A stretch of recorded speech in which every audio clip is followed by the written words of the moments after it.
Hey guys, we're back. I wolfed down a slice of pizza during the break and I feel disgusting for it. But oh my god, it tasted so good. Alright, we're getting into game 1 of a fresh best of 3. This one's gonna be Zest versus Silky. Now I don't know how much the LeiFeng Cup has changed in terms of its goals and its mission, so to speak, but for those who don't know, the original intent was they would pay and sometimes, in some cases, almost like sponsor some of the Korean players to come play in the Cup, specifically seeding them against Chinese players to help the Chinese players get practice, to get access to better replays, to help them improve the scene quite a bit. It kind of feels like that's still the same motive here. You know, each of these LeiFeng groups has had pretty fantastic Korean representation, matched by players you probably haven't heard much of. That being said, the grand finals already is so stacked. We're gonna have a round of 8. Okay. Well, wrong way. Wrong race for Silky. Yeah. Anyways, tomorrow's finals, though, I was gonna say, are pretty stacked. You've got Innovation, Hush, Byun, Dark, Stats, Keen, and again, what is likely Zest and Hero joining those ranks, but maybe Silky ends up providing a bit of an upset. I don't know. Maybe. I mean, I know Silky is the more recognizable player name, and he did end up winning against the other Zerg in this group, but I actually don't know if he's going to have that much better of a chance versus Zest. He also gets the advantage of watching the last games, but...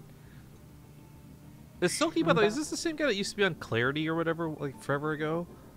No, I think that Silky was actually an American. Oh, okay. Because I just remember, like, the early days of casting with you, always thinking of it, or listening to your cast, hearing, like, Silky every time you'd say his name, and I'd be like, oh, Silky's playing, that's sick, where is he? Yeah, nah, I'm pretty sure that was North American. Clarity, I don't think... They got a Korean towards the end, and I don't remember who it was. It was like a Terran, wasn't it, I must say? It might have been. I just know like he was like the only one to use the team house they had, which is like a beach house. Anyway. Oh wait, how good you joined. Good job. I'm on. Cool. Smashing it like you guys should be smashing the like button if you're watching this on YouTube. Hey-oh. Actually, have you Good seen one. this trend, like, right now? I kind of hate what's happening on YouTube recently. What's that? What a lot of the popular YouTubers are doing this sort of lead into every video with, like, begging / telling their fans to like the video. So before, like, any content is shown, before the video even plays, like, a second of the video footage type thing, it's them talking to the camera like, guys, we got the most hype audience on YouTube. Make sure to hit that motherfucking smash that like button. Show them how it's done. Blah, blah, blah. And then they'll get into the video. And it's like, okay, I thought this was one guy because H3H3 did a video on it. But this is actually, like, all the big YouTubers right now are doing this. And I don't like that that's the direction it's going. I hate it, frankly. Yeah, that would be annoying. And I watched enough YouTube videos of not K-pop to recognize that. I know. One day, dude, it'll reach the K-pop stars. There'll like be a little group of them like before the music video saying, "Make sure to like that like button," and they'll all giggle or do something silly, and then the video will start. Oh God.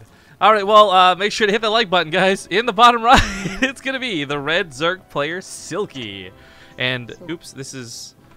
I gotta fix the score because there's no score. It's not 9.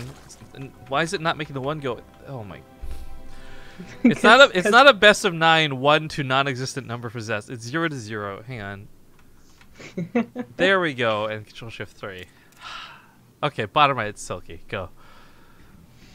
In the top left, this is Blue Protoss. He is Zest.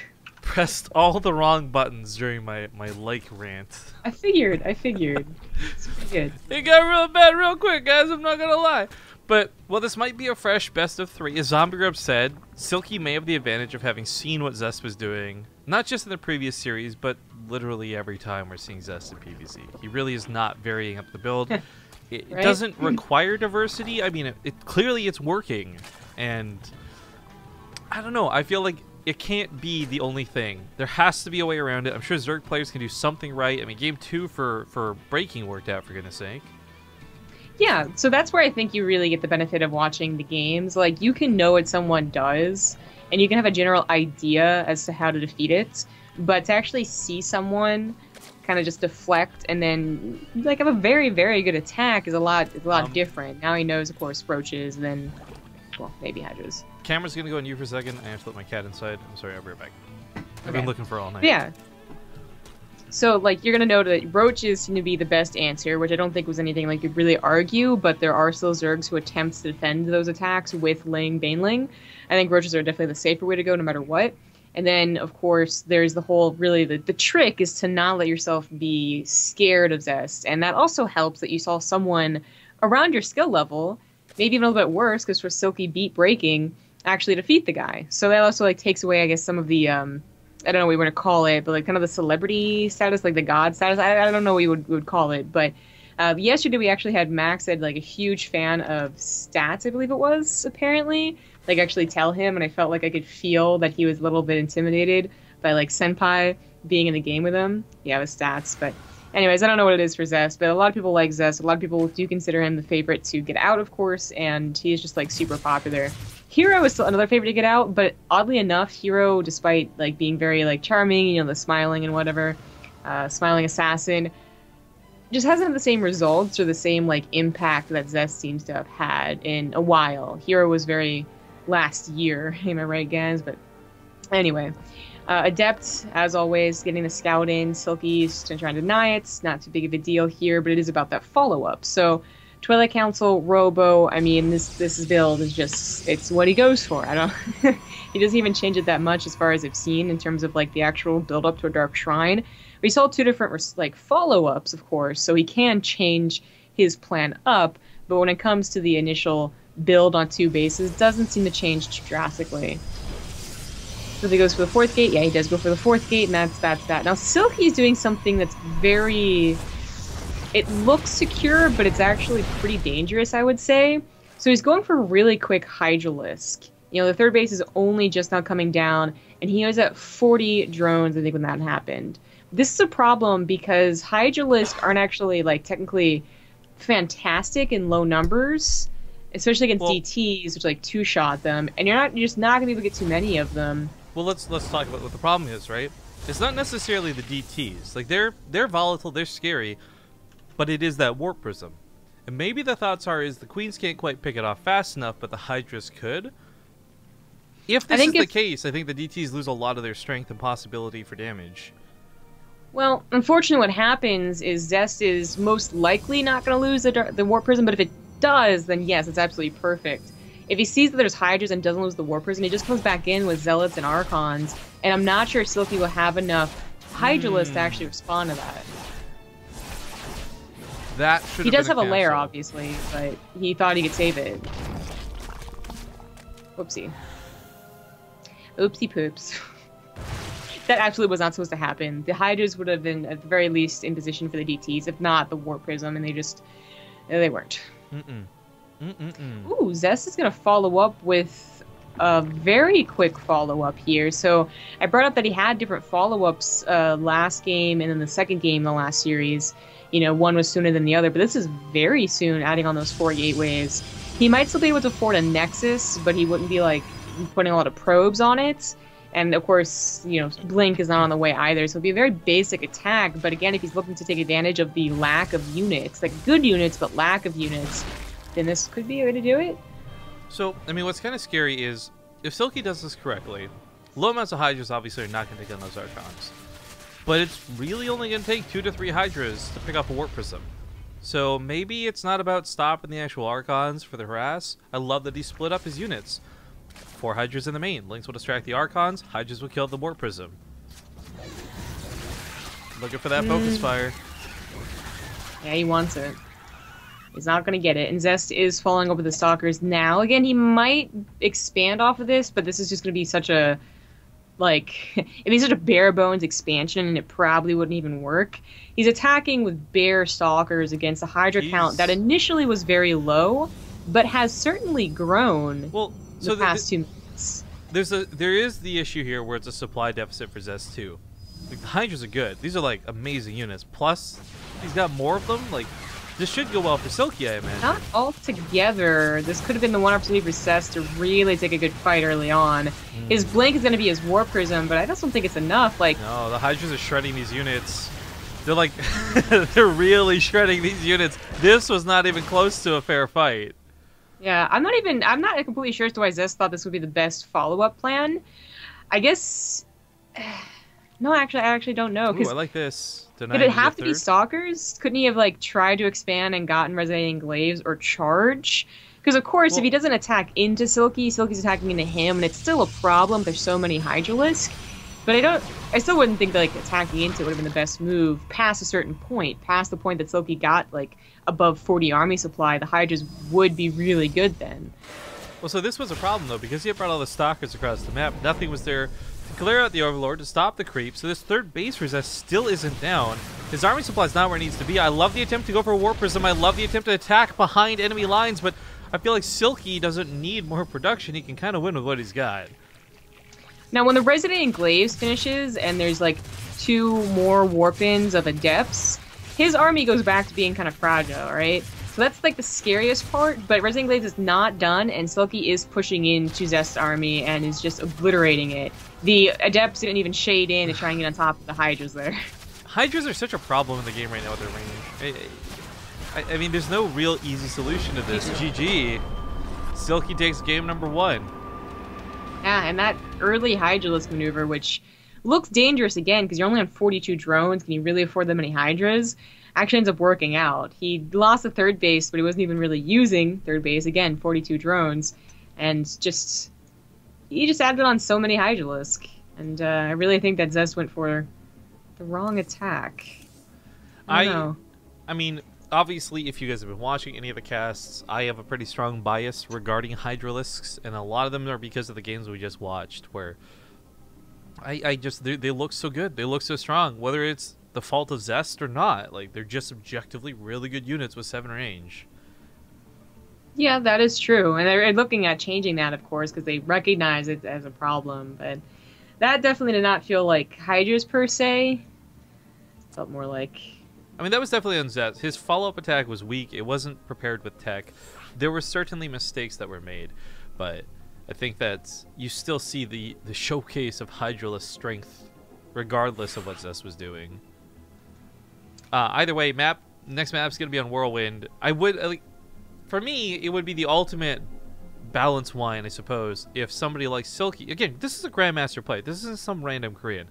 But if somebody like Silky ends up taking the spot in the group over either Hero or Zest, to me, that's like, okay, there's going to be a little bit of balance attached to that, and not necessarily, like, purely skill, right?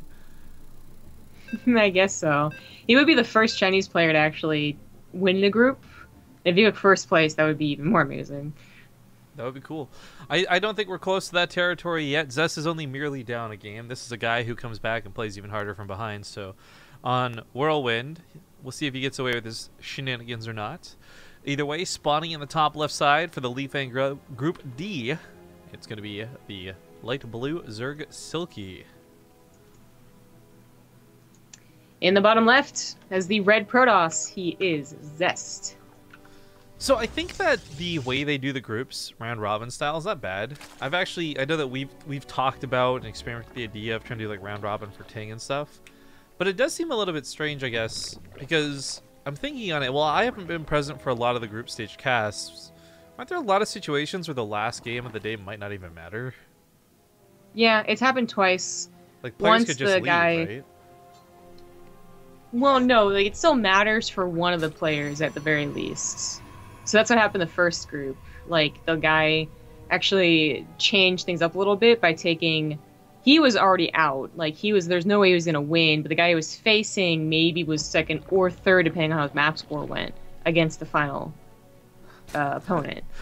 So he actually had to, like, play his best, even though he knew he was never going to win, and by taking a map off, he actually, like, could have changed up the dynamics. The second group, the guy just left. Jim just, like, didn't realize he had to play because he was already out, and the walkover was given to the other guy. See, that's what I would think would happen. Like, if you've already lost, why show up?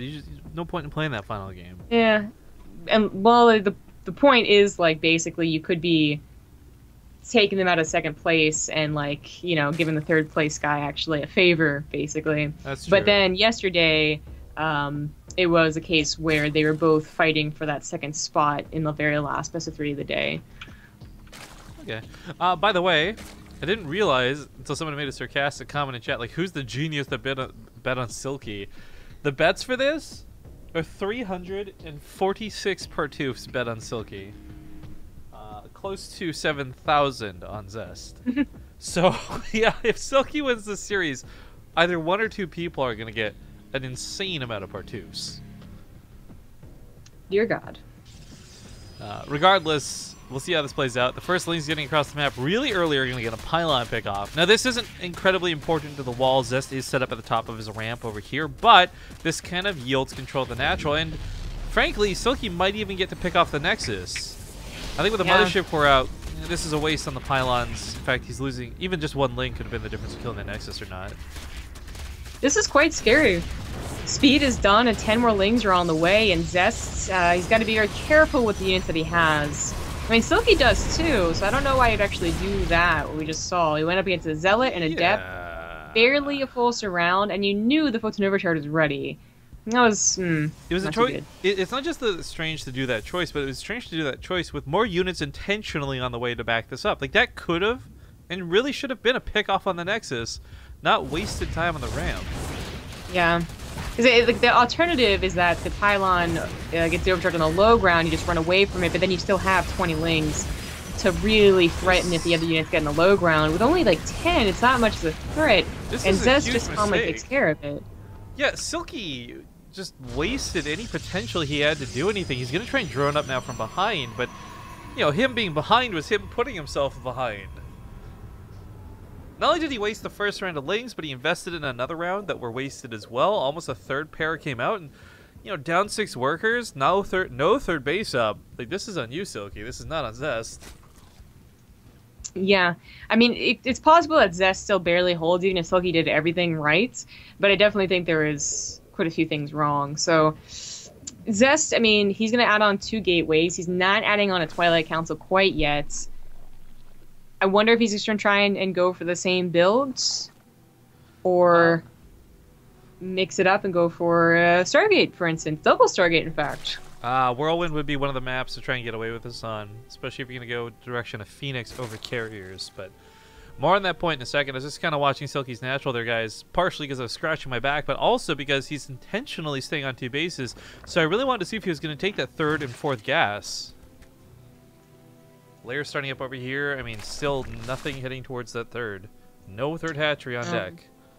I doubt this is for a Spire. If it was, he's actually going to get wrecked. But even if it's for Hydralisk, you do still have that same problem that could have existed last game, which is like, initially, on a low drone count, getting a lot of Hydras will be difficult to do. This might just be game before we get to the Stargate talk, though. He doesn't have that much larva, because he just made that round of drones to Zest. Just walks in with Adepts, and he intimidates them out of the game. There you go. That's how to do it. Well, that's going to tie things up 1-1. Quick commercial break. We'll see you guys in 2 minutes for Game 3. See whether Zest takes this or not. Alright, folks. What you just saw was a little bit of responsibility. We cut the ad break short because the game got going a little bit sooner than expected. Things are tied up 1-1 here in Group D for the LeiFeng Cup. Spawning here on the bottom left side of the map, we got the blue Protoss player. It's Zest.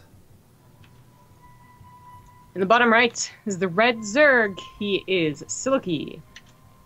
Now, of course, I guess, thank you, Zombia, for joining me on the cast tonight. Sorry to everybody about the technical issues we've had getting to this point, but things seem to be floating pretty smoothly now. Knock on some wood. We do have several best of 3s in the group still to play out ahead of us, and this is not a typical group. We keep referring to this as Group D, and you guys may be thinking it's 5 best of 3s. It's like a regular WCS group, but that's actually not the case.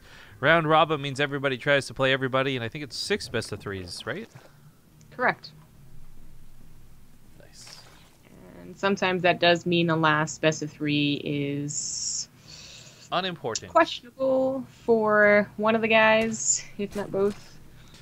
Well, regardless of that, I gotta say, because Silky's shown that he could be a contender now going forward, whether he beats Zest here or not, or dies, I would definitely say all of a sudden, like, watching this series, okay, Game 2 wasn't that impressive, let's be honest. But Game 1 made me think for a moment, like, this guy might be a second-place contender in the group.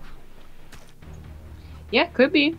Still haven't seen how Hero plays his PvZ, and we'll be waiting on that, actually, even another best of 3. The next best of 3 is Zest versus Hero.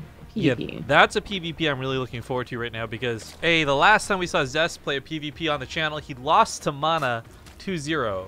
Now, that was cross-server and whatever for the lulz, but I am truly curious where PvP's at right now because every game of PvP I've cast between Go for StarCraft, Corsair Cup, and whatever else, they've all been different. Like, no one's using the same builds. No one's going for, like, Disruptor Blink stock or the same way they used to. Well, actually, no, we did see one, I think, in the I Am Korea one. The point is, like, generally speaking, it's not the PvP we're used to seeing. Yeah. Everyone's experimenting a little bit. Sometimes that means the Hydras don't look as problematic as they are. You're just like, what's the problem? But sometimes it makes them look super problematic. It's the college phase in PvP, you know? Everyone's experimenting. Exactly. Well, this game not going to start off with an early pool, which did force Zest to change up, I think. Like, maybe his plan on World 1 was to do it anyway, the double Stargate thing. But the Adepts ended the game before, like, we even saw what was going to come out of the Stargate. This game, no early pool, no shenanigans early game. I imagine Zest's going to do the same thing as he did in the last couple. I mean, this time he gets the Mothership Core, like, at an okay time, so no pylon being bust like it was on the Van Eye game, but still a Twilight Council on the way. Silky might just still be going for some type of regressive attack, though. I mean, he might be getting a third base, but that doesn't really mean anything unless you're also droning it. He's still at 18 drones, and he's getting an evolution chamber as well. That's, like, not quite a suspicious amount of lings, and he did not really see the mineral line as well to see, like, wait a minute, there doesn't seem like enough minerals being mined there, but I don't know. Silky is definitely going for an all-in, and Zest has to get his units in 2 different locations. At least he puts a pylon down to scout the drop overlord. But building is not going to see this just yet. Unless Silky reveals it, then that's a bit awkward. Never mind. Check it. Double-layered wall comes into effect. The Mothership Core sits above this pretty nicely, but probes are pulled to catch the lings. Oh, this is kind of a cool move out of Zest. It's still going to cost him some probes, but this gives the Adept a lot more damage, otherwise it would have been surrounded. Overcharge is going to focus down the Overlord, take away that elevator step, but Zest has defended this rather smoothly, considering how dedicated this was out of Silky. Could have been a lot more dangerous. There's his little, like, SimCity maze thing going into effect here, too, as the Lings bust down one pylon, but another one has already been built. They're going to try and focus the Robo, but the Overcharge pushes that off, and this has been held rather magnificently out of Zest. And it didn't really disrupt him too much either. The Dark Shrine's still coming down. He's sitting on a 10-worker lead. This game is going so well for Zest. I wonder why. Makes me... I was going to ask, why does he do this, right? He had such success with Hydras in Game 1. Why kill yourself in Game 2 and Game 3 by going for these Ling attacks? Maybe he felt like the Hydra was a little too cheesy. You know, it wasn't like a proxy hatch type of cheese, but it was something that maybe he figures only works once, and then Zest's going to be able to respond. Like, instead of Zest going for a Blink Stalker attack, maybe he goes for, like, an Adept attack earlier to take advantage of the low number of Hydras at, like, you know, 6-7 minutes in the game. Hear me out. I've got a better and I think much more concretely viable reason. Okay. Turns out, and believe me guys when I say that I have no sources that verify this, but I've heard that maybe David Kim's the secret sponsor of the LeiFeng Cup. It's Group D for Group David, so he's watching this closely, and Silky knew that if he had won this game easy peasy with Hydras, someone like Silky being Zest with Hydras 2 games in a row, he would have gotten them nerfed. He wants to win more tournaments beyond this. He's thinking the long con. It's not about Group D for the LeiFeng Cup, it's about the next 4 or 5 tournaments he's going to play. So these Ling throws might not be so accidental. I believe that might be true. We saw that with Terrans when they were overpowered and they started losing, and they're just like, well, this must be the reason. Flash versus Yun, MLG, anyone remember that? Oh, God. Well, whatever the reason, Zest is looking great in this game. Silky had to do a lot of catching up on his economy, and he's kind of done so. Like, he's caught up a little bit. Still wants to be even, if not better, against Zest's probe count, but... But look at the income graph. I mean, if you guys like mountains, Zest is building them, and that's a lot of minerals over his opponent each minute that goes by. He's using those muscles to do it. Probably. Oh my god, that guy, seriously. I bet Zest could seriously put one hand in the ground, grab some of the earth, and just push it to just force it into like this hill. Wow, okay, I don't think he's that strong, man. Herculean in strength, as well as beauty. He's got some muscles. He works out, but I don't know about that much, man. Look, it's not real. We gotta sell the guy, okay? He's looking for a team, probably. We gotta help him out here. Okay, I don't think we need to explain what Zest looks like. We could probably just be better off showing a picture. Look, you know? that might be true, but it's not nearly as fun. Well, Silky might have some time before he gets just utterly destroyed. The third base has come down for Zest. He has to get maybe a couple more probes, but he is nearing the complete production of 8 gateways, and that is going to be his marker to attack because he knows he's in a good position. He can attack whenever he feels comfortable. So there's two things to talk on, right? Like, on one hand, like, Silky, great. He did an okay job of kind of catching up on workers, but this was the cost of his army. Look at that army supply. That's all lings. That's 23 army supply with the lings and, like, a couple of queens. That's not where you want to be for this attack, for this defense. Secondly, Silky's actual attack, we've seen Protoss players die to that, okay? I just want to make it clear, because everyone's like, Silky, what a noob. Like, Scarlet beat, what was that? Like, stats, or not stats, super, like, in a 2-minute game, like, there's a lot of games, yeah, GG, where Lings have won games quick versus Protoss. This was not one of them. But it's worked in the past, and it will work in the future. So, while that may have not have been the greatest follow-up out of Silky, and I truly, my David Kim theory aside for the moment, I don't know why he chose to do these builds. I do hope that we'll see more Hydras out of him later in the group. That being said, now we move on to the PvP. This is going to be the most hyped match of the group, in my opinion. It's going to be Hero, and to clarify, this is not ex-Team Liquid Hero. This is the ex-CJ Entus Hero coming up against Zest, who I don't think I need to clarify. There's the one and the only. That's true. At any rate, we didn't get to play the full ads before, and they need to do vetoes and all of this, so stick around, guys. We'll be back in a couple of minutes with Zest versus Hero in a PvP. We'll see you soon.